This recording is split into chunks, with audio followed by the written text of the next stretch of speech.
বাংলাদেশের ইসকনের সন্ন্যাসী চিন্ময় কৃষ্ণ দাসকে মিথ্যা অভিযোগে গ্রেপ্তার, ইসকনের উপর হামলা, সেখানে হিন্দুদের উপর নির্মমভাবে অত্যাচারের সাথে ভারতের জাতীয় পতাকাকে অপমাননার ঘটনায় সোচ্চার ভারতবাসীরা। কলকাতার একাধিক বেসরকারি হাসপাতাল এই ঘটনার পরিপ্রেক্ষিতে বাংলাদেশের রোগী বয়কটের ডাক দিয়েছে। সেই রকমই দুর্গাপুরের বিধাননগরের একটি বেসরকারি হাসপাতালও রোগী বয়কটের সিদ্ধান্ত নিল। এই হাসপাতালে 10 দিন ধরে সম্পূর্ণ বন্ধ রয়েছে বাংলাদেশের রোগীদের চিকিৎসা পরিষেবা।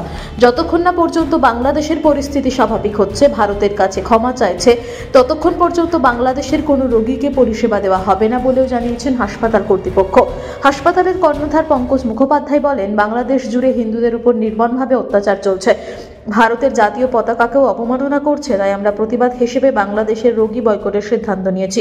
সেখানকার একটি চিকিৎসা সংগঠনকেও মেল করে জানিয়ে দেওয়া হয়েছে, নতুন করে কোনো বাংলাদেশের রোগী রেজিস্ট্রেশন করা হচ্ছে না, যতদিন না পর্যন্ত সেখানের পরিস্থিতি স্বাভাবিক হচ্ছে। সেখানকার সরকার আর ভারতের কাছে ক্ষমা চাইছে, ততদিন পর্যন্ত আমরা এভাবেই প্রতিবাদ চালাবো। খুললেই বাংলাদেশ সম্পর্কে যে সমস্ত তথ্য দেখতে পাচ্ছি এবং বিভিন্ন রকম ঘটনার পরিপ্রেক্ষিতে যে অবস্থা এখন বাংলাদেশ ভারতকে বিদ্বেষভাবে দেখছে এবং ভারতের জাতীয় পতাকাকে অবমাননা করা হচ্ছে, এটা আমার কাছে খুবই দুঃখজনক লেগেছে। কারণ ভারত আমার মা, এই পতাকা তার একটা সিম্বল, এবং সেই সিম্বলকে কখনোই যদি আমরা অবমাননা করি, এটা মাকে অবমাননা করা হচ্ছে। সেই পরিপ্রেক্ষিতে আমার একটা আমাদের যে রোগীর পরিষেবাটা বয়কট করে আমি আমার প্রতিবাদটা তুলে ধরেছি। বাকিরা কিভাবে প্রতিবাদ তুলে ধরবে এটা আমার জানা নেই, কিন্তু এই প্রতিবাদ আমার নিজস্ব, এবং আমি যতক্ষণ এই পরিস্থিতি ঠিক হয় ততক্ষণ পর্যন্ত আমি কিন্তু বাংলাদেশের পেশেন্ট বয়কট করেই রাখবো।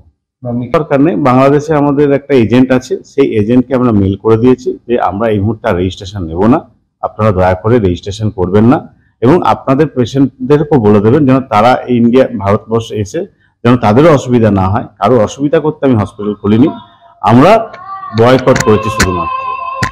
দুর্গাপুর থেকে সনাতন গড়াইয়ের রিপোর্ট, টিভি নিউজ 10। সুলভে সঠিক চিকিৎসার একমাত্র প্রতিষ্ঠান বিবেকানন্দ হসপিটাল। 24 ঘন্টা emergency service, blood bank, trauma care. আপনাদের সেবায় আমরা তৎপর। গুণমান ও পরিষেবায় দুর্গাপুর বিধাননগরের ডক্টর জাকির হোসেন এভিনিউর বিবেকানন্দ হসপিটাল শিল্পাঞ্চলের মানুষের মন জয় করেছে।